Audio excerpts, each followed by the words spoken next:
Hello दोस्तों, स्वागत है आप सभी का फिर से एक बार back to back quiz classes में।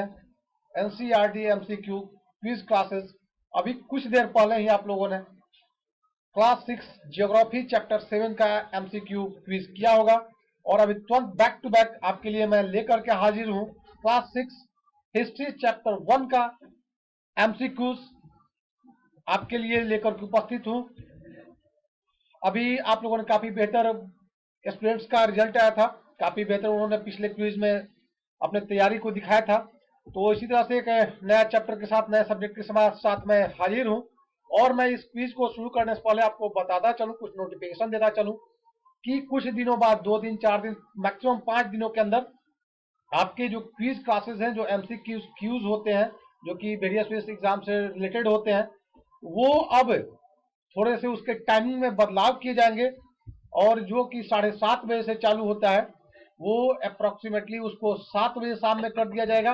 और साथ ही साथ अब तक जो सिंगल क्विज आते जा रहे थे, अभी चूंकि ये दूसरा क्विज आज का ही है, आगे 4-5 दिनों बाद आपको एनसीईआरटी बुक्स के तीनों ही सब्जेक्ट, 8 जो सब्जेक्ट है, उन सब्जेक्ट का एक एक चैप्टर क्विज के तौर पे प्रयास किया जाएगा लाने का। इसलिए उन तीनों ही क्विज का जो टाइमिंग है वो शाम के 7 बजे से 8 बजे के बीच रखा जाएगा। यानी कि 1 घंटे में तीनों ही क्विज, जो कि 11-12-12 क्वेश्चंस का होगा, यानी कि 1 घंटे में 35 से 40 इंपॉर्टेंट क्वेश्चंस का क्विज आपको करवा दिया जाएगा।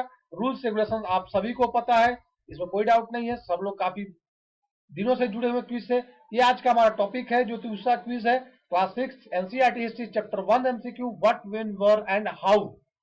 क्या, कब, कहां और कैसे। तो आइए चलते हैं उसी एनर्जी के साथ आज के इस दूसरे क्विज में और बढ़ते हैं क्वेश्चन नंबर फर्स्ट की ओर, जो कि आपकी स्क्रीन के ऊपर ये रहा। गंगा नदी के दक्षिण में इसकी सहायक नदी सोन के आसपास का क्षेत्र प्राचीन काल में किस नाम से जाना जाता था? By what name was the area around river Ganges to the south of its tributary Son known in ancient times? Avanti, Vajji, Kashi and Magadh. Option A है अवंती, बी है वज्जी, सी है Kashi and the fourth option is Magadh. आपको 30 सेकंड समाप्त होने वाला है, उससे पहले जल्दी से कमेंट बॉक्स में जवाब दीजिए। और ये आपका 30 सेकंड समाप्त हो चुका है। आइए देखते हैं किन किन स्टूडेंट्स का जवाब सही आया है। और the correct answer is option D. D जो है इसका सही आंसर है। बढ़ते हैं क्वेश्चन नंबर सेकंड की ओर, जो कि आपके स्क्रीन के ऊपर ये रहा। पांडुलिपियों के संदर्भ में निम्नलिखित में से कौन सा कथन सही नहीं है? Which one of the following statements is not correct with respect to manuscript? अतीत के हाथ से लिखी गई पुस्तकें पांडुलिपि कहलाती है। अंग्रेजी में पांडुलिपि के लिए मैन्युस्क्रिप्ट शब्द का प्रयोग होता है, जो लैटिन भाषा के मेन्यू शब्द से बना हुआ है। पांडुलिपियां तार के पत्तों को काटकर हिमालय क्षेत्र में उगने वाले भुज नामक पेड़ छाल से बनते हैं।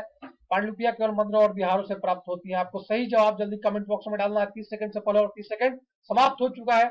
आइए देखते हैं इसका सही जवाब क्या है। और the correct answer is option D. पांडुलिपियां केवल मंदिरों और बिहारों में प्राप्त होती हैं, जो केवल संस्कृत भाषा में लिखी गई थी। ये स्टेटमेंट गलत है, बाकी सभी स्टेटमेंट सही है, सिर्फ यही गलत है। बढ़ते हैं क्वेश्चन नंबर थर्ड की ओर, जो कि आपके स्क्रीन पर ये रहा। अशोक का गांधार से प्राप्त अभिलेख निम्नलिखित में से किन लिपियों में लिखा गया है? In which of the following script is Ashoka's inscription received from Kandahar written? Option A Aramaic and Brahmi, option B यूनानी और ब्राह्मी, ऑप्शन सी देवनागरी और तमिल, ऑप्शन डी यूनानी एंड अरमाइक। अभी भी 10 सेकंड का समय शेष है, जल्दी से अपना जवाब कमेंट बॉक्स में आप लोग डालिए। काफी बेहतरीन जवाब आ रहे हैं स्टूडेंट के, आप भी अपना सही जवाब समय के अंदर दीजिए। और आपका 30 सेकंड यहाँ पे समाप्त हो चुका है। आइए देखते हैं किन किन लोगों ने सही जवाब दिया है। और the correct answer is option D, यूनानी और Aramaic is the correct answer. बढ़ते हैं क्वेश्चन नंबर 4 की ओर, जो कि आपके स्क्रीन पर ये रहा। स्टेटमेंट है, ईसा मसीह के जन्म के पूर्व की सभी तिथियां ईसा पूर्व के रूप में जानी जाती है। उसका रीजन दिया जा रहा है कि वर्ष की गणना ईसाई धर्म प्रवर्तक ईसा मसीह के जन्म की तिथि से की जाती है। आपको बताना है कि नीचे वाला कौन सा ऑप्शन सही है। ऑप्शन ए यानी असेसमेंट और रीजन दोनों सही है और दोनों स्पष्टीकरण भी क्लियर है।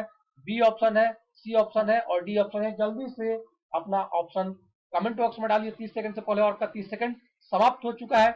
आइए देखते हैं इसका सही आंसर क्या है। और option A is the correct answer, यानी स्टेटमेंट भी सही, असर्शन भी सही है, रीजन भी सही है, और रीजन जो है असर्शन का सही स्पष्टीकरण है, यानी एग्जैक्ट क्लियरिफिकेशन दे रहा है।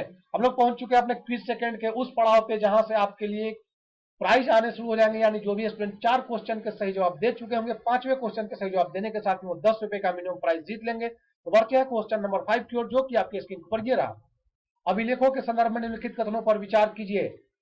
ऐसे लेख जो केवल पत्रों पर उत्कीर्ण किए जाते थे अभिलेख कहलाते हैं। स्टेटमेंट 2, कभी कभी शासक अथवा अन्य लोग अपने आदेशों को इस तरह उत्कीर्ण करवाते थे ताकि लोग उन्हें देख व पढ़ सके तथा उनका पालन कर सके। आपको बताना है इनमें से कौन कौन स्टेटमेंट सही है। Only one, only two, one and two both, neither one not two. जल्दी से 30 सेकंड के अंदर आपको जवाब देना है। कमेंट बॉक्स में 5 सेकंड का समय शेष है। काफी लोगों का जवाब आ रहा है। इस क्वेश्चन का जवाब देने के साथ ही आप 10 रुपए जीत लेंगे और आपका 30 सेकंड समाप्त हो चुका है। देखते हैं इसका सही जवाब किन किन लोगों ने दिया है। And the option B is the correct answer. Only second statement is correct. बढ़ते हैं क्वेश्चन नंबर 6 की ओर, जो कि आपके स्क्रीन के ऊपर ये रहा। भारत देश के नाम के संदर्भ में लिखित कथनों में से कौन से कथन सही हैं? लगभग 2500 वर्ष पूर्व उत्तर पश्चिम की ओर से आने वाले ईरानियों और ईरानियों ने सिंधु को इंडोस तथा इस नदी के पूर्व स्थित भूमि प्रदेश को इंडिया कहा था। भारत नाम का प्रयोग उत्तर पश्चिम में रहने वाले लोगों के एक समूह के लिए किया जाता था। इस समूह का उल्लेख संस्कृत भाषा की आरंभिक कृति ऋग्वेद में मिलता है। आपको बताना कौन सा स्टेटमेंट सही है। One and two both, neither one not two. 30 second समाप्त होने को है। जल्दी से कमेंट कीजिए और आपका 30 सेकंड समाप्त हो चुका है। देखते हैं इसका सही जवाब क्या है। सही जवाब है option C, 1 and 2 both statement are the correct. बढ़ते हैं क्वेश्चन नंबर 7 की ओर, जो कि आपके स्क्रीन के ऊपर ये रहा। भारतीय उपमहाद्वीपीय संदर्भ में निम्नलिखित कथनों पर विचार किया। आरंभिक नगरों का विकास सिंधु व इसकी सहायक नदियों के किनारे हुआ था। गंगा व इसकी सहायक नदियों के किनारे नगरों का विकास लगभग 5000 वर्ष पूर्व हुआ था। आपको बताना इनमें से कौन सा स्टेटमेंट सही है। Only one, only two, one and two both, neither one not two. अभी भी 10 सेकंड का समय शेष है। जल्दी से अपना सही जवाब कमेंट बॉक्स में डालिए। काफी लोगों का जवाब आ रहा है। मैं आपके जवाब का इंतजार कर रहा हूं। अभी भी 4-5 सेकंड शेष है और आपका 30 सेकंड यहाँ पे समाप्त हो चुका है। देखते हैं इस सवाल का सही जवाब क्या है, और सही जवाब है ऑप्शन ए, ओनली वन, यानी first statement is the correct answer. हम लोग पहुंच चुके हैं क्वेश्चन नंबर 8 की ओर पहुंचने वाले हैं, और जो स्टूडेंट अब तक 7 सवाल के सही जवाब दे चुके होंगे, 8वें सवाल का सही जवाब देने के साथ ही इस क्विज के माध्यम से 15 रुपए का कैश प्राइज जीत लेंगे। तो बढ़ते हैं क्वेश्चन नंबर 8 की ओर, जो कि आपकी स्क्रीन पर ये रहा। गेहूं और जौ की फसलों के संदर्भ में लिखित कथनों पर विचार कीजिए। मनुष्यों द्वारा सर्वप्रथम इन्हीं फसलों को उपजाने की शुरुआत की गई थी। इन फसलों को उपजाने का क्षेत्र हिमालय और विंध्य की पहाड़ियां थी। अब बताना इनमें से कौन सा स्टेटमेंट सही है। Only one, only two, one and two both, none of this. अभी भी 10 सेकंड से ऊपर का समय शेष है। जल्दी से सही जवाब दीजिए। कमेंट बॉक्स में अपना जवाब यहाँ पे टाइप कीजिए। कौन सा ऑप्शन सही है, 1, ए, बी, सी या डी। 30 सेकंड समाप्त होने से पहले आपको जवाब देना, और आपका 30 सेकंड समाप्त हो चुका है। देखते हैं किन किन लोगों ने सही जवाब दिया है। And option 1, only one first statement is the correct answer. बढ़ते हैं क्वेश्चन नंबर 9 की ओर, जो कि आपके स्क्रीन के ऊपर ये रहा। मनुष्य का सबसे प्राचीन प्रमाण भारत में कहां पाया जाता है। ऑप्शन है Nilgiri hills, Shivalik hills, Nallamala hills, Narmada घाटी। आपको बताना है the earliest evidence of man in India is found in. कहां पाया गया था? Nilgiri hills, Shivalik hills, Nallamala hills, Narmada valley. अभी भी 10 सेकंड का समय शेष है। जल्दी से अपना ऑप्शन कमेंट बॉक्स में डालिए। ए, बी, सी, डी कौन सा सही है। अब मात्र 2 सेकंड और ये आपका समय समाप्त हो चुका है। आइए देखते हैं किन किन लोगों का जवाब सही रहा है। और ऑप्शन डी, नर्मदा घाटी, Narmada valley is the correct answer. बढ़ते हैं क्वेश्चन नंबर 10 की ओर। जो भी स्टूडेंट 9 सवालों के सही जवाब दे चुके होंगे, 10वें सवाल का सही जवाब देने के साथ ही वो इस क्विज के माध्यम से 25 रुपए का कैश प्राइज जीत लेंगे। तो बढ़ते हैं क्वेश्चन नंबर 10 की ओर, जो कि आपके स्क्रीन के ऊपर ये रहा। भारतीय उपमहाद्वीप में कृषि के प्राचीनतम साक्ष्य किस स्थान पर पाए जाते हैं? Lothal, Harappa, Mehrgarh, Mundigak. The earliest evidence of agriculture in Indian subcontinent is found at which place? Lothal, option B है हड़प्पा, ऑप्शन सी है मेहरगढ़ एंड ऑप्शन डी है मुंडीगढ़। 5 सेकंड का समय अभी भी शेष है। जल्दी से अपना जवाब कमेंट बॉक्स में टाइप कीजिए और आपका समय समाप्त हो चुका है। आइए देखते हैं इस सवाल का सही जवाब क्या है। And option C Mehrgarh is the correct answer. हम लोग पहुंच चुके हैं इस क्विज के आखिरी पड़ाव पे, यानी क्वेश्चन नंबर 11 की ओर। और ये 11 क्वेश्चन का सही जवाब देने के बाद जो भी अब तक 10 सवालों के सही जवाब दे चुके हैं, 11वें सवाल का सही जवाब देने के साथ वो 50 रुपए का कैश प्राइज इस क्विज से जीत लेंगे। तो बढ़ते हैं क्वेश्चन नंबर 11 की ओर, जो कि आपके स्क्रीन के ऊपर ये रहा। According to the accepted experience, the domestication of animal began in which period? उत्खनित साक्ष्यों के अनुसार पशुपालन का प्रारंभ किस काल में हुआ था?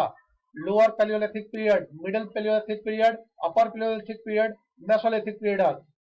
आपको बताना है किस पीरियड में पशुपालन प्रारंभ किया गया था। अभी भी 7 सेकंड का समय शेष है।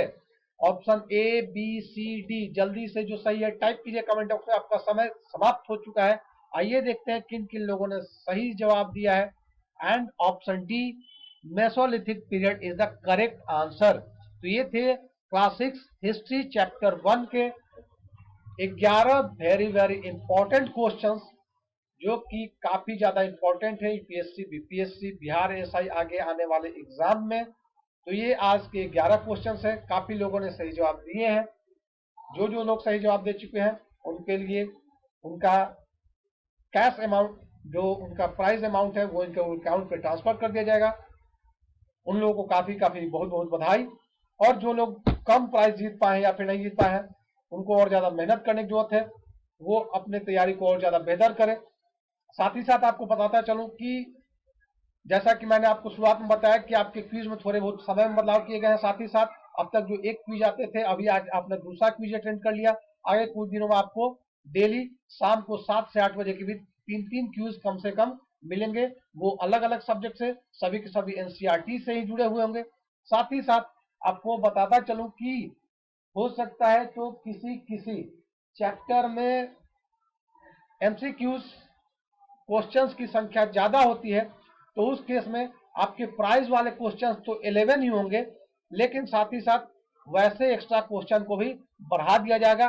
क्यों? क्योंकि आपको बताया चलूं कि मैंने शुरू में ही आपको बताया है कि कैरियर पाथ चैनल का एकमात्र मकसद आपकी तैयारी को बेहतर बनाना है।